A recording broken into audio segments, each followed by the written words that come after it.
Bonjour à tous, bienvenue dans cette nouvelle vidéo du calendrier de l'Avent. Aujourd'hui, on est le 10 décembre, plus que 14 jours avant Noël. J'espère que vous avez commencé à faire vos achats comics, enfin vos achats de Noël, peu importe d'ailleurs ce que c'est. Dites-moi d'ailleurs ce que vous avez prévu d'acheter. Mais moi, je suis là pour vous présenter des idées cadeaux de comics que vous pouvez acheter. Il n'est pas encore trop tard. Et j'ai envie de vous parler d'un comics qui n'est pas sorti cette année, en tout cas qui n'est pas une nouveauté, qui est une réédition par contre qui est ressortie cette année, qui est Planète Hulk. Alors moi je l'ai en 2 tomes dans la collection Hachette, mais là il a été réédité dans une superbe édition en Marvel Must Have, où vous l'avez en un seul volume, tous les épisodes dans ce format, pour 20 €. Donc ça vaut vachement le coup, parce que là moi je les ai payés 12,99 € et 12 €, donc ça fait 26 € pour les deux, vous l'aurez pour 20 €. Donc, mais bon, moi je l'avais dans la collection, donc j'ai la frise, etc. Donc j'ai d'autres avantages, j'ai quelques bonus à la fin. Là, vous aurez tous les numéros. Et surtout que c'est une histoire qui est quand même plutôt longue, parce que 20 €, on peut se dire, ouais, une BD à 20 € et tout. Là, vous avez les numéros 92 à 99, et après vous avez les numéros 100 à 105. Et souvent, on vous met des numéros de Spider-Man, et puis je sais plus quoi, pour terminer l'album. Planète Hulk, c'est un peu le moment clé du run de Peter David, c'est ça? Non, c'est Greg Pak, excusez-moi. Greg Pak, je sais pas pourquoi je dis Peter David, c'est parce qu'il a tellement travaillé sur Hulk. Greg Pak sur le personnage de Hulk. Alors, pour expliquer le contexte, parce que je sais pas trop comment ils vont démarrer, mais à mon avis, hein, comme ils sont Panini, ils vont vous lancer dedans. Débrouille-toi mon pote, c'est pas mon problème. Qu'on les connaît, hein. Je suis même pas sûr qu'il y ait une préface ou des choses comme ça. Dites-moi si vous l'avez le must-have. Il y a quelque chose à savoir avant. En fait, il s'est passé un truc, c'est que Hulk, vous le savez, hein, ça vous n'avez pas besoin de moi pour le savoir, Hulk ne sait pas maîtriser sa colère. C'est un vrai problème pour lui, et en fait, il y a un jour, il va tellement péter un câble que il va provoquer des destructions extrêmement importantes. Et donc, on va dire les plus hauts, les plus grands personnages de l'univers Marvel vont se réunir pour décider de ce qu'ils vont faire de Hulk. Et donc il va y avoir un vote, certains vont être pour, certains vont être contre, mais le vote à la majorité va demander qu'on envoie Hulk sur une planète déserte dans laquelle il pourra tout détruire à sa guise. Donc en fait, il y avait un côté de on va lui rendre service, c'est-à-dire qu'on va se rendre service à nous, mais on va lui rendre service, comme ça il ne fera plus de mal à personne, ce qui est toujours la crainte de Hulk, c'est aussi de faire mal à tout le monde. Ce qui est d'ailleurs très important dans ce comics, c'est pour ça que je vous explique tout ça. Et bon, ben donc ils vont le piéger, hein, ça vous l'avez pas là-dedans, hein, mais ils vont le piéger, et il va se retrouver à destination d'une planète qui est censée la planète idéale. Sauf que Hulk, bah là il va être vraiment en rage, vert de rage comme on dirait, et donc il va casser sa navette, et sa navette va tomber sur la planète Sakaar. Et c'est le début de Planète Hulk. Alors, je sais pas si vous le voyez, si on le voit bien ici, on voit il a sa tenue, vous savez, de gladiateur. Donc forcément, si vous avez vu le film Thor à Ragnarok, c'est quelque chose qui doit vous parler un peu. Parce qu'en fait, Thor Ragnarok, c'est un mix entre Planète Hulk et Thor Ragnarok. Et encore parce que le Thor Ragnarok, le vrai, n'a rien à voir avec le Thor Ragnarok qu'on avait proposé dans le MCU, où c'est beaucoup plus, voilà, beaucoup plus grand, on pourrait dire, avec beaucoup plus de mythologie nordique dans le comics, et puis beaucoup plus voilà, ils utilisent toute la mythologie du personnage de Thor qu'ils ont créé depuis des années. Ce qu'on n'a pas pu faire forcément dans le MCU parce qu'ils avaient installé pas énormément de choses.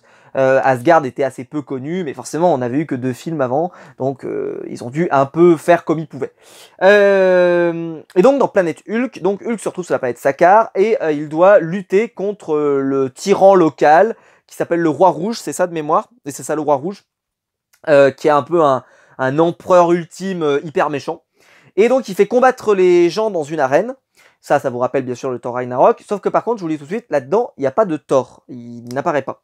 Par contre, le personnage que va affronter Hulk, par exemple, c'est pas Thor, c'est le Silver Surfer. Donc, pour vous dire qu'on n'y perd pas au change, pour vous dire que le comic c'est vraiment intéressant, et puis surtout, même si vous avez vu le film, ça vaut le coup, parce que vous ne retrouvez pas la même chose, vous allez dire, ah ouais, tiens, ça, c'est intéressant, mais ah oui, c'est vraiment différent. Et puis surtout parce que là, il y a un vrai propos politique, c'est-à-dire que Hulk va arriver sur une planète dans laquelle, bah voilà, il va essayer de faire régner l'ordre et remettre, d'enlever au pouvoir ce roi rouge et son armée. Et ce qui va se passer, c'est que en plus, on va lui faire rencontrer d'autres personnages, il va tisser des relations avec eux, il va se faire des alliés, et donc il va combattre dans une arène dans un combat hyper stylé. Et dans le 2e tome, qui vous sera la suite du volume, Et ben en fait, il y a vraiment un combat de Hulk qui est mené avec toute l'armée. Et ce qui est bien dans ce récit, justement, dans ce récit, c'est que Hulk n'est pas juste une machine à tuer qui est en train de tout détruire. Le Hulk qui est là-dedans est capable de s'exprimer, est capable de parler, est capable de dire des choses.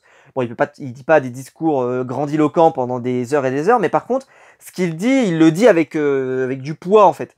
Et justement, là, il va faire un discours à un moment, moi, que j'avais trouvé vraiment réussi. Et puis surtout, c'est un vrai travail sur le personnage. Comme je vous l'ai dit, on commence l'histoire, c'est en gros la boule de haine, de rage, qui est capable de tout détruire.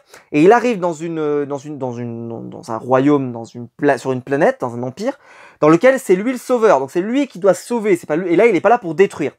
Et je vous dis pas ce qui va se passer, mais en gros, dans la deuxième partie, enfin la dernière partie du comics, ou dans les 2 derniers épisodes, on pourrait dire, de la série Hulk, et ben en fait, comment vous expliquer ça?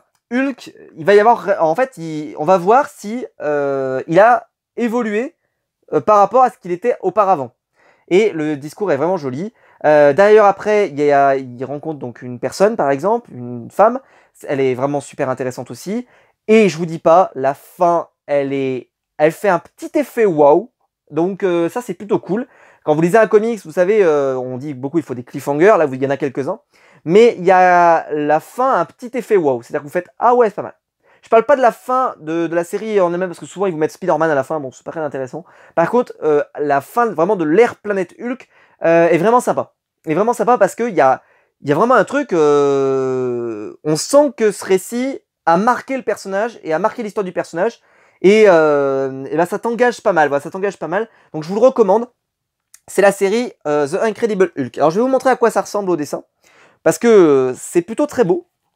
Voilà, donc je vous montre. Voilà, ça, c'est le personnage qui est un peu le personnage allié de Hulk dans le récit. Donc là, voilà, je vous montre la fameuse couverture avec le Silver Surfer. Absolument magnifique.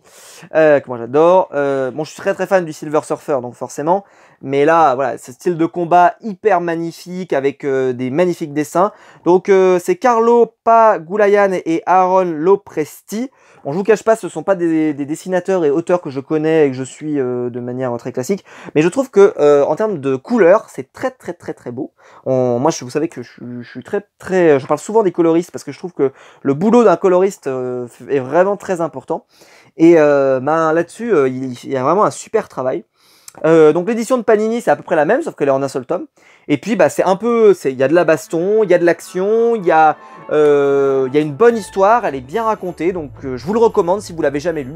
Planète Hulk, voilà, ça vient de ressortir en un seul volume, collection Marvel Must Have chez Panini. Donc allez-y si vous l'avez pas dans votre collecte, parce que honnêtement ça vaut le détour. Voilà, j'espère que la vidéo vous aura plu. Si c'est le cas, vous pouvez la liker, vous pouvez vous abonner, vous pouvez la partager. Vous pouvez appuyer sur le bouton rejoindre juste en dessous pour soutenir la chaîne financièrement à partir de 1 € par mois. Et puis n'hésitez pas bien sûr à venir commenter en dessous pour me dire ce que vous avez pensé de la vidéo, est-ce que vous avez acheté ce comics, ce que vous en pensez. J'ai hâte de vous lire et je vais essayer de répondre au maximum. On se retrouve sinon dès demain matin à 7 h pour une nouvelle vidéo sur ma chaîne YouTube. Ciao!